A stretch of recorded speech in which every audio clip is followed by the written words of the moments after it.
Right, Lonzi Speak up.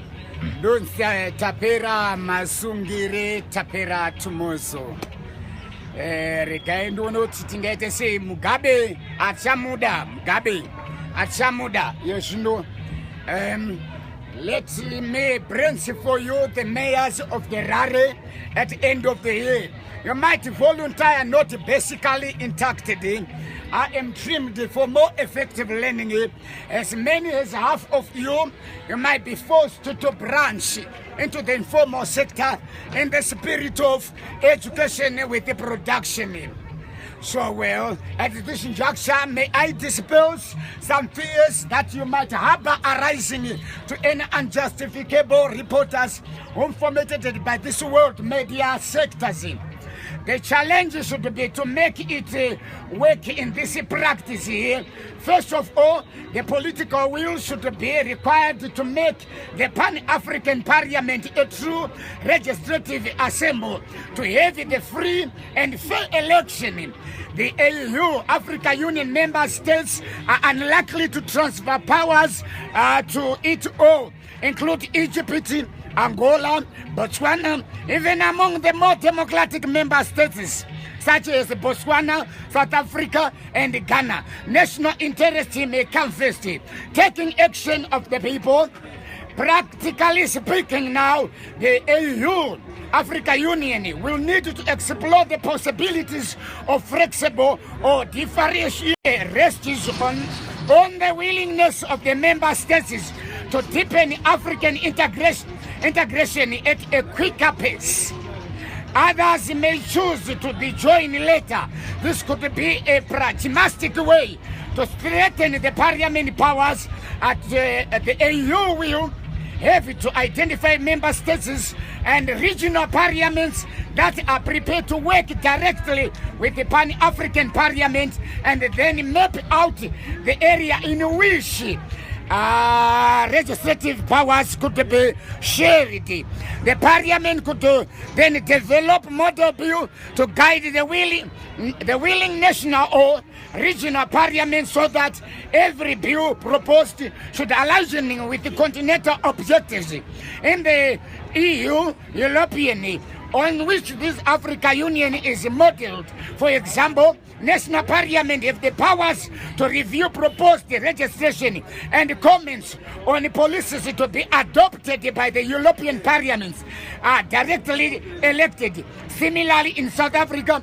Southern Common Market, Mercosur, regional bodies allows for direct election of parliamentary representatives.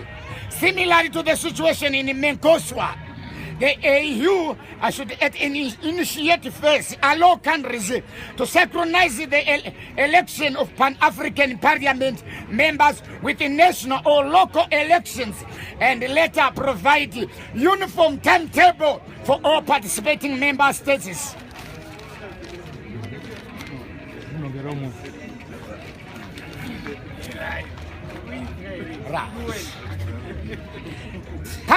Participating states should need to provide the AU, Africa Union, with a free and fair election with electoral security and then allows it to work with their respective electoral management bodies to facilitate the regional poll.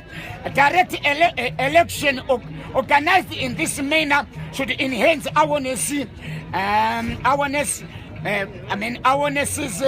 of Pan-African parliaments and EC activities. So the way forward now, our rhetoric on this need to have a stronger continental parliament have to be matched with action. While some member states may be willing and ready to transfer legislative powers to the continental board, others may not. Its legitimacy ultimately depends on its ability to make the laws. The AU, Africa Union, will have to invest more time and resources in bringing willing member states to this table. Otherwise, the Union might as well disband our parliament and spend its budget elsewhere. I say international law, let's force. So can you tell the people that are watching right now, what is it that you are talking about? What is it that you are talking about? Tipedza kuda kutaura nezvema-free and fair election. Sekuda mavhotisi atakamboita muno muZimbabwe vakavhota. Robert Mugabe ma1980 akaverengwa neUnited Nation, UN. Haina kuzodzoka futi United Nation. Vanhu vanga vakuchichema yezvino akuchiverengwa neSADC. Iyo SADC iri kuverenga mavhotsi yanga iri under Mugabe. Saka ndo zvemo zvevanhu kuti vachativerengera mavhotsi edu ndiani? The free and fair election.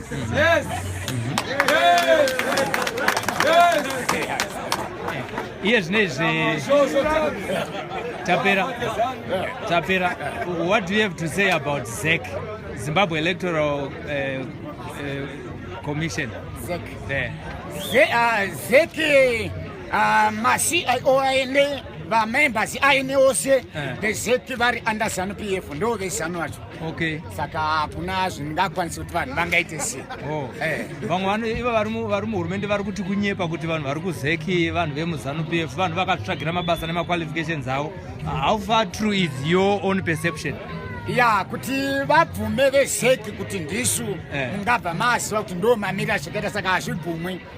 Tinganange munhu mukuru kuti uri muroyi haunangwe munhu anoramba.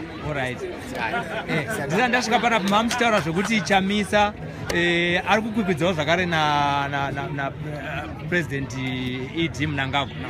Imimi wamuri kuona achabudirira ndiani pakati pavo vari two sekuti ndo two horse race iri kutarisirwa nevanhu vazhinji kuti pakati pavo ndo pangangobuda munhu angangozove future president weZimbabwe. Imi munodani kana kuti vanhu vari kudani? Inini kuona kwandingaita Chamisa haangambowina.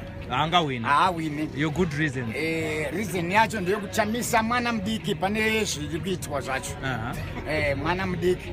Chamisa akanga avimbisa vanhu kuti kana mandivhotera ndogona kuti pamba penyu pamberi pemba yenyu ndoisa njanje mashure kwemba yenyu ndoisa airport. Aka ndononga nowina. Mnangagwa anongonzi zvake nevanhu. Asi kuda ndo vanenge vato Mnangagwa ndiye ari kudiwa. Ma-reasons why vanhu vari kuda Mnangagwa ndeyekuti chii? Ya Mnangagwa vari kumuda nokuti hakuna mumwe munhu zveya mumwe anokodzera kuva aripo ipapo. Mnangagwa yeye ndiye atobanje. Kuna Kisnoti Mukwazhi, kuna Mai Mujuru, kuna Ningirikene, kuna Kambizi, kuna NPF.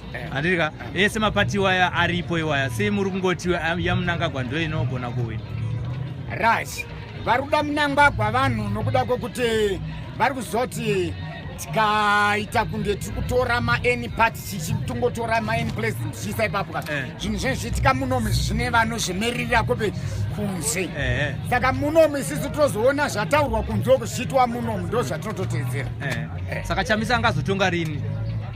Chamisa atombofa akatombotonga.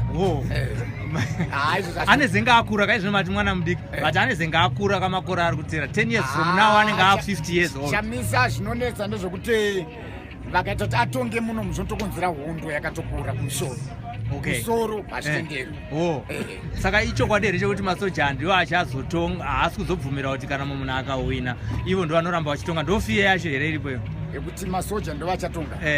Kana pakawina opposition masoja haazobvumira kuti anyone aite sei atonge. Chikaipira soja redu redu muZimbabwe munomu nderekuti rinoenda under party yeZANU-PF. Soja rifanira kuve rine kwarinomirererawo. Soja inofanira rangozvimira asingapinde munyaya dzematongerero zvenyika. Someone says we are being watched worldwide. Someone here is saying you're making a lot of sense before you started to denigrate Chamisa. That's what he is saying. Let me find out kuti anonzi anu ari kunyora. Anonzi ye Michael Huggins. Hanzi zvo kubva pawatanga kungoshora Chamisa ndipo wazorasika pamwe vese hanzi wango right. Ndo zvaari kutaura. Unoti kudii kunaye? Right. Zvikuitika ndezvekuti of course pane different MDC MDC ndofunga ndiye kwachamisa kwaari kuda kuna MDC kupe MDC chamisa yakasiyana siyana mapatsi alliance saka inini ndiri kutaura kubva kumusoro kwana America uko ndokwandokutora right handina kana aye kuno saka kana ari kwachamisa of course anokwanisa kundicriticize kuti zvandataura zvisi ayo opinion yako sei uri kutangira kuAmerica tapera sei uri kutangira kuAmerica nokuti ndokwazvakatangira ndokwakatangira MDC okay continue on that one ndokwayakatangira MDC ichiuya kuno kuAfrica tine yedu muno muZimbabwe yeAfrica iri moved zvakare MDC saka zvinhu zvokuda kuona kuti tikaiti yachamisa yahwina muno zvinhu zvinozokonzeresa muno kumusoro neMDC dzihombe zeziri havizozikana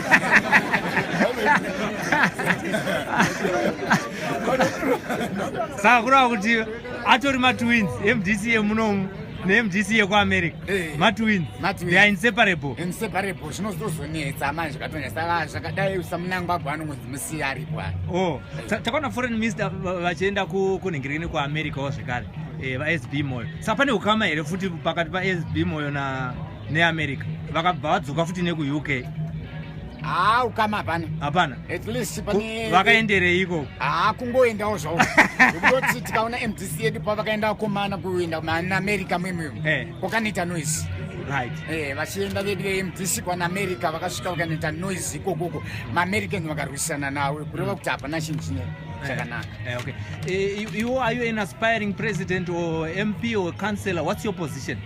Me are always on both. On both? You are an aspiring president? But as a journalist. As a journalist? I'm, that's fine. There are so many journalists, even maybe your colleague, Comrade Ambassador Mtrango. He's also a journalist. There's so many people who are in politics who have been journalists like James Maridad, Superman Duan Zira. I think you're on the right track. So tell us your vision. Where are you going? Right now, I like to pinpoint for you piece of diary mind. Let's say there's a watchdog of the society. Is what I know. What I know is only to make law and order. Right. Yeah, that is what I need to. Okay. Did you study law? Yeah. What are your qualifications? Pa law and order ndakatora pa ma qualification ndeye runyararo. Okay. Runyararo ndiro tikudziridza. Peace and reconciliation. Kune kwangoita noise kokeke tinono. Mupe manogadzirisa. Ndokadzirisa kuti ngakwe neorder kono.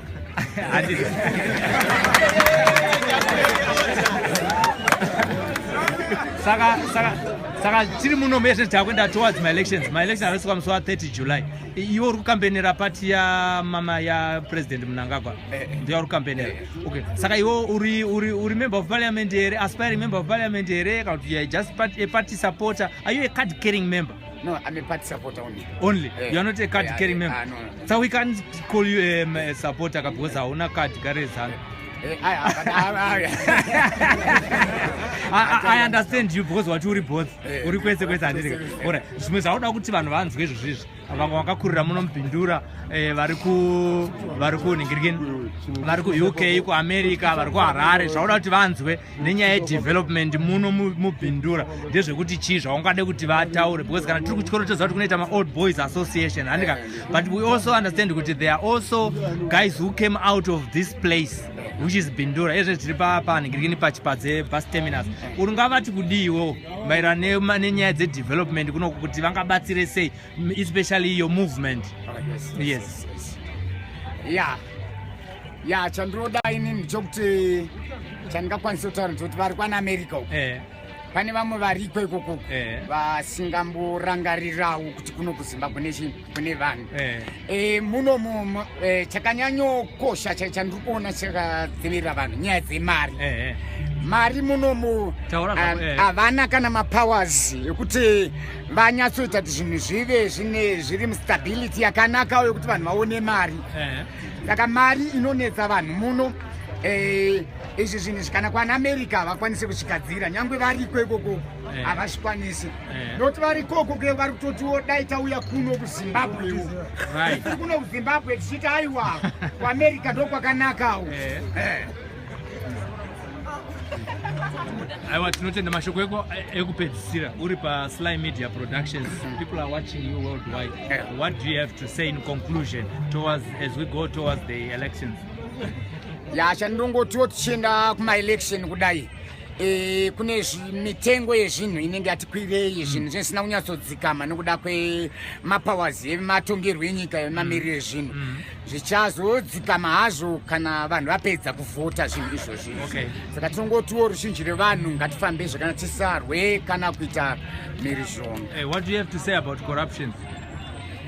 Corruption hatikwanise kuipedza asi patinokwanisa kuve tichibata chatinge tabata ipapo ndokuitopedza kwatinge taita kune vanoita macorruption. Who are some of the corrupt officials that you think you can name and shame? Macorruption anoitwa nevakuru vedu vakanyanya kuita semapurisa murodhi havakwanise kuvositeerera mutemo yemurodhi. Vanhu vachofamba neushefu wechipurisa. Saka kuti tichifambidzana murodhi motikari manje panofanira kumirwa nemupurisa haasi kumira nokuti ndishefu ari kungoenda. Saka ndo munotangira macorruptions imomo. Kokumo futi kuri corrupt ndekupi muno muZimbabwe?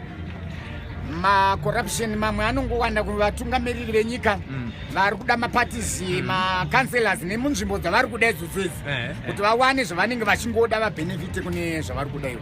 Muhoro wavanoita ndohwokuita sei? Waunoziva iwo Tapera? Muhori wavangaite vanokwanisa kuve wavari kutoita izvozvo ndohwokaita sei? Wemastenzi vanokwanisa kuve vachipiwa mastenzi iyaya vachiita nerumwe rweseri nayo. Thank you so much. I'm pleased to meet another journalist. I'm also a journalist. Born and bred in Pindura. My name is Sylvester Tafumane. Thank you so much for giving us your presentation. Right, Abbas? You want to comment? We are live. We are live on SLY Media. Live. Anyone who wants to comment? Anyone want to comment? Aspiring president. Apana comment yake. Masapota atapera chaura.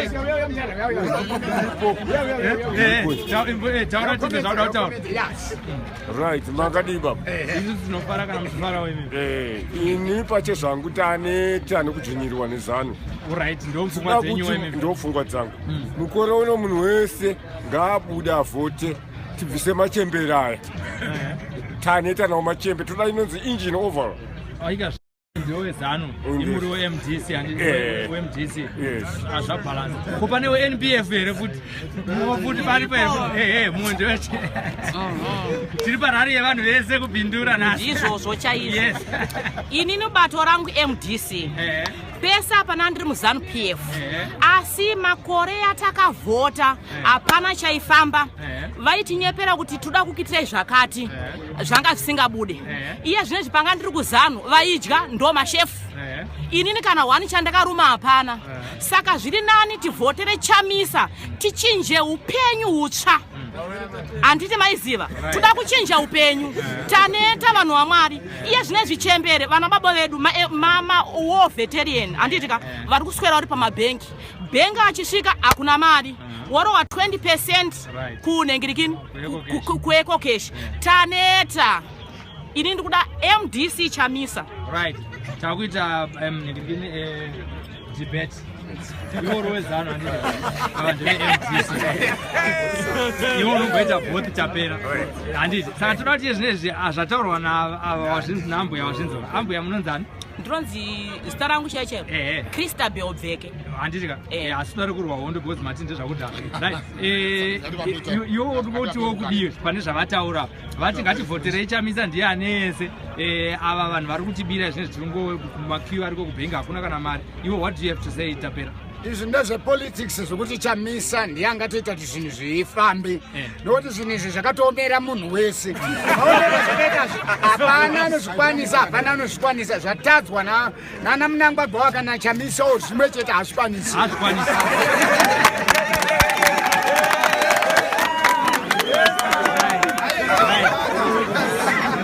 Tikaombera tobva kumira handitika ndikadzokere kuna Ambuya. Ambuya ndozvavataura hanzi hakuna anozvikwanisa nozvatadzwa nana Mnangagwa. Munoti kudii? Ini ndinoti tida kumbochinja mapresident timbopawo Chamisa MDC timboona panopera 5 years tinenge taona kutadza kwake munhu tinomubvisa andimazvona saka tiri kuda upenyu hutsva vana vedu vagare zvakanaka upenyu hwedu huchinje toda kuchinjirwa upenyu tapera ambovati ngaambopiwawo mukana ambopiwawo dzake 5 years iwe unoti kudi wambotaura zvokuti Chamisa akapromisa vanhu njanji kuseri kwemba akazopromisa chii kumberi uko amene zvawanga wataura iwe unoti kudi nezvekuti ZANU-PF neMDC hazvife zvakadyidzana MDC inenzi inorerekera kuvarungu zvinoti kati Chamisa apinda munomu kana akanzwa nemasoja ndo vakarwisana nevarungu kana Chamisa MDC masoja saka havamutendere muno hazvitomboita izvi kuti adiwe muno Chamisa ambwe Chamisa anzi ndo varungu aiwa hazvireva kuti Chamisa akatonga nyika ine varungu vanodzoka musanyeperwe isu tikuda chete kuti upenyu hwedu eka tiri kugara nenzara tiri kutambudzika izvinezvi varume vedu vari kubonyewa nemugodhi nekushayikwa kwamabasa takuda kuti varume vedu vakadzidza maform 6 vakagraduata vachiendawo mumabasa vachiwanawo basa tishande isu vakadzi tigare kudzimba mani iye zvinezvi ndikuita windi pamusika handimi kuzvona ndada kuti murume wangu achiendawo muofisi yaChamisa iye zvinezvi yamugabe ndaneta iyo kaiyo tapera right zviri papa nezvongoti mimi munongotaura chete kuti tida kuchinja kuti ZANU hatichaida mauda MDC zvinhu izvi zvinotora nguva nekuti iyo ZANU yacho yakatovaka madzimba nedzimba kuti ibude paipai masoja havabude munzvimbo iyo nokuti matomawo muno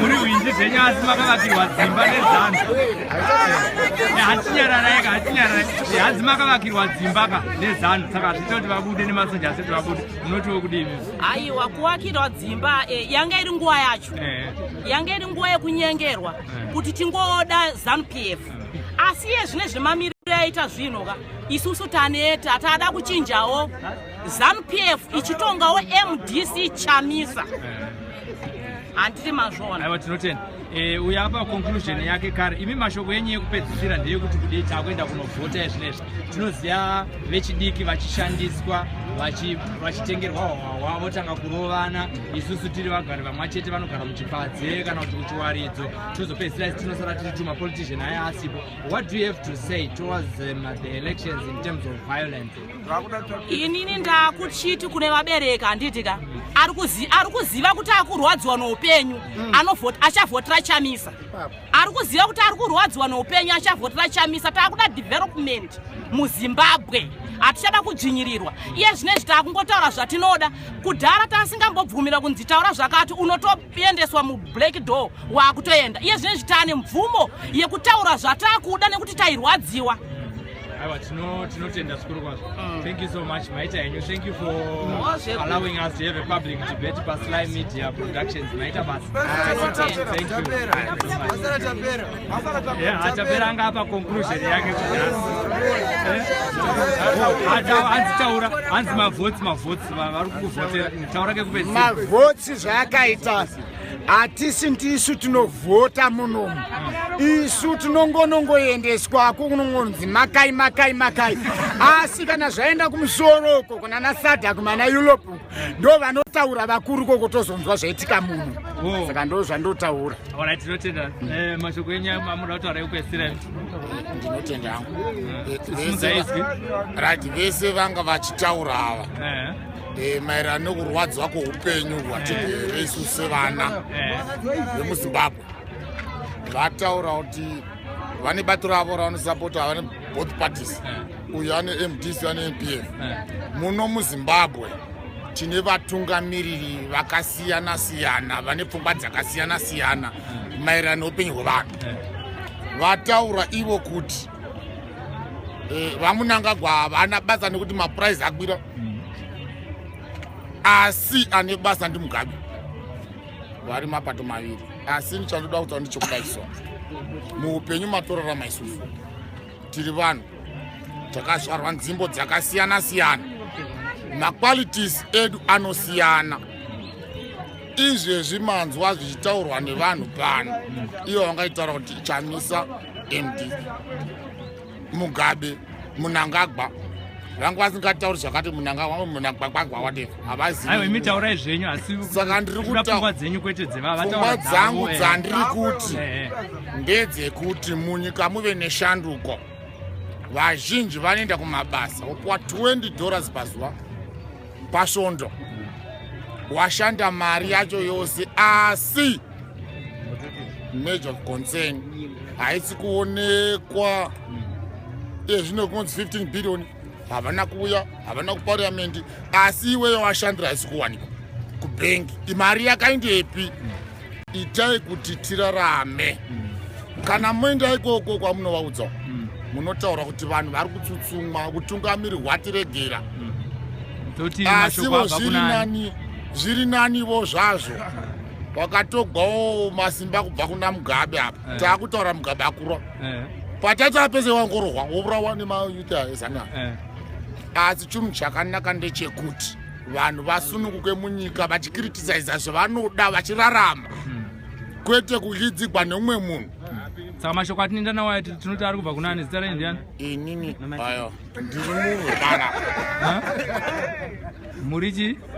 Ndiri munhu wepano pamusika. Munhu wepano pamusika. Munhu wepano pamusika. Munhu ndafara kuendewo pachiro. Zvatinoda ndezvokuti isusu vanhu vasajairira vanhu ende vanhu izvezvi kuzeku kuvakazowedzera mazuva vachida kubira hakutendegwi. Mune umbowo here kuti wabira vakarejesa kaviri apa mumwe akabva kune imwe wadi achinda kune imwe wadi ndine umbo hwacho wandotoziva nezita izvezvi asi handikupimi pandekuti handi matichuma kumusoro kuti tinosvika unovaudza kana vachida vanouya wondiona kuti vepamusika. Svondo rakapera ndandina Justice Chigumba kunengerekini kuzeki saka ndiri kutaura zvandiri kuziva ndinokwanisa kunosvitsa mashoko enyu nehombo vari kutozvidawo izvozvo sezvataurwa kuti Justice vaya ndevezanu masiyayo vese and its true havadi kuti zanu ibve pasimba iroro vachiramba vachingotiuraya nenhamo pano izvezvi right now dai mutemo wemuno muZimbabwe uchitendera vaMugabe vanga vadai vaenda kuparliament but vari kuramba sei vachiramba simba iro vandoona kuti rekuramba is no longer the president wenyika ino. President varipo sei vasingaindi kunoanza mubvunzo iyoyo. Vari kutiwo vamwe ngavatanga vaenda kunobvunzwa kuparliament. Obert Mpofu akaramba the same zvaita Mugabe izvozvi anoramba simba anoriwana kupitina president. Hatichaziyeka ipapo. Ndo zvatoda kuti mutiudze imimi sevanhu vanenge vauya kuno. Isusu tatakatommirirawo kuparliament ndaiveko.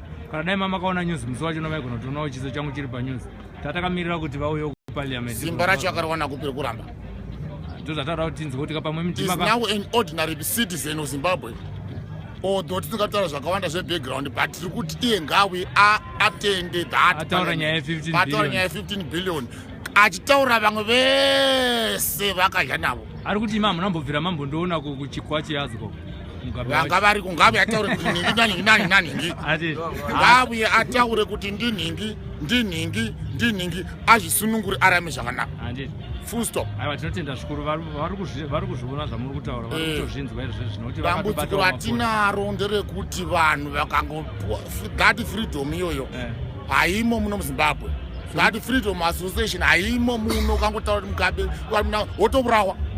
Saka tiri kutorera munyika muno mani new dispensation haisi kumbodaro. New dispensation amunapo yatongoitawo zviri nanivo zvayo asi chokwadi hachisi kubuda. Vanhu ngavauye vataure this platform yekuparliament yayi yakatonaka taitoichemera. Mutaura zvekuchiyadziko but hamusitaura zvecorruption kana kuti yaiitika kuarea yekunoko yevanhu vamunoziva zvamune homboonda mataura zvekuzeki asi mbotiudzawo zvamunoziva nezveuoro huri kuitika munomubhindura imimi uori hwemunomubhindura tinganongedzera vari kure isi hapana watotadza kunointerview can interview anyone asi mukangara matiudza imimi kuti murume uya nhingi wepamusika ari kuti zvakati tinoendawo nenyaya yacho corruption muno handiti mbindura is my syndrome ndo yandobata. Ndinoranga rimwe zuva pane imwe komiti yandayambogarawo Shamva road iyo Denda Nyava road iyo neMuzarabani iyo bhodha Gezari Mupenyu nanhasi hakuna chakaitiwa mainziza zvinhu zvinongotagwa mapepa zvongonzi mapepa zvazodai hazvina zvinofamba. Vanhu havana faith neutungamiri huri kuitika muno. Tiri kubva pahospital apa inonzi matepatepa naMP Musani yakanzi yakapera mapepa. Kana ukabva pano nhasi kune zvitutu zvemagaba zvimatutu zvimatombo zvekuwasha ndizvo hakuna road haifambiki iyoyo. Ende vanhu vaelectorate musainyepera, inofanira kubuda pachena kuti taita zvakati nezvakati zvinoonekwa nevanhu kuti mudiwe, kwete kurova kana kumanikidza. Zvakafanira kuti muno wanoona marori ari apa anotogwa yese kutora vanhu vokuku vozara mustadium as if ndimodiwa. Hamudiwi.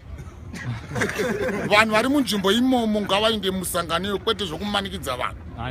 Ndo zvakaitira Reka Ukonde kuti fine handika ngatizive kuti vanhu vanode chii munzvimbo iyoyo. Inini kana ndichinge ndazoti ndakuda kuvhotegwa ndoudza vanhu chokwadi kuti handina kana any resource ichabva mamuri mimi ndo pfungwa dzacho, kwete kunyepera vanhu ndokuitira zvakati ndokatsira mugwagwa une chii. Pakasubmita ma-applications makasubmita here mimi? Handina kusubmita application nekuti handisati ndava nereform yekuti kana paita interview munyika muno masununguka kuti munhu anofanira kuinterview kwete kuvhoterwa. Unovhoterwa nemunhu anopenga. Wainzisa some of these things zvatotaura panapa kai kungovhotera nemunhu ane chivindi chekurova asi njere pasina. Zvatiri kuinda malegislators ese nemakanzilors aya pane mastatutes anoverengwa anofanira kuinterpretwa. Mumwe munhu agoni anaenda grade 4 but makumuvhotera that system yakafa zvachose. Tisatora mweya wekuhondo ngoti ndezvakati ndikuti akaenda kuhondo bhazi ravo. Ngatigadzirise zvinhu zvemuno munyika medu, system inoenda mberi kuti uyu ano maqualities uyu ane maqualities, kwete kuti chinoti mbari nani nyangwa ndazvikuru ari kuti macoins mbavha dzaashoma asi munonotiudzirawo mberi. This broadcast, I think you have made your points clear. And, okay. Government officials, they watch our online TV, so we know they are watching. And we encourage you to continue to speak to the authorities. Muchisubmit all chemo zvenyu. Yeah, it's okay. Musangotaura muri kumba ndonge vachida kunzwa right now ka inonzi G40 yakaita naMugabe ndokuti vanhu vakwegurawo ngatizwema kuti Chamisa ari nani ane 40 years. Problem yatina ndengo todawo zvakanaka.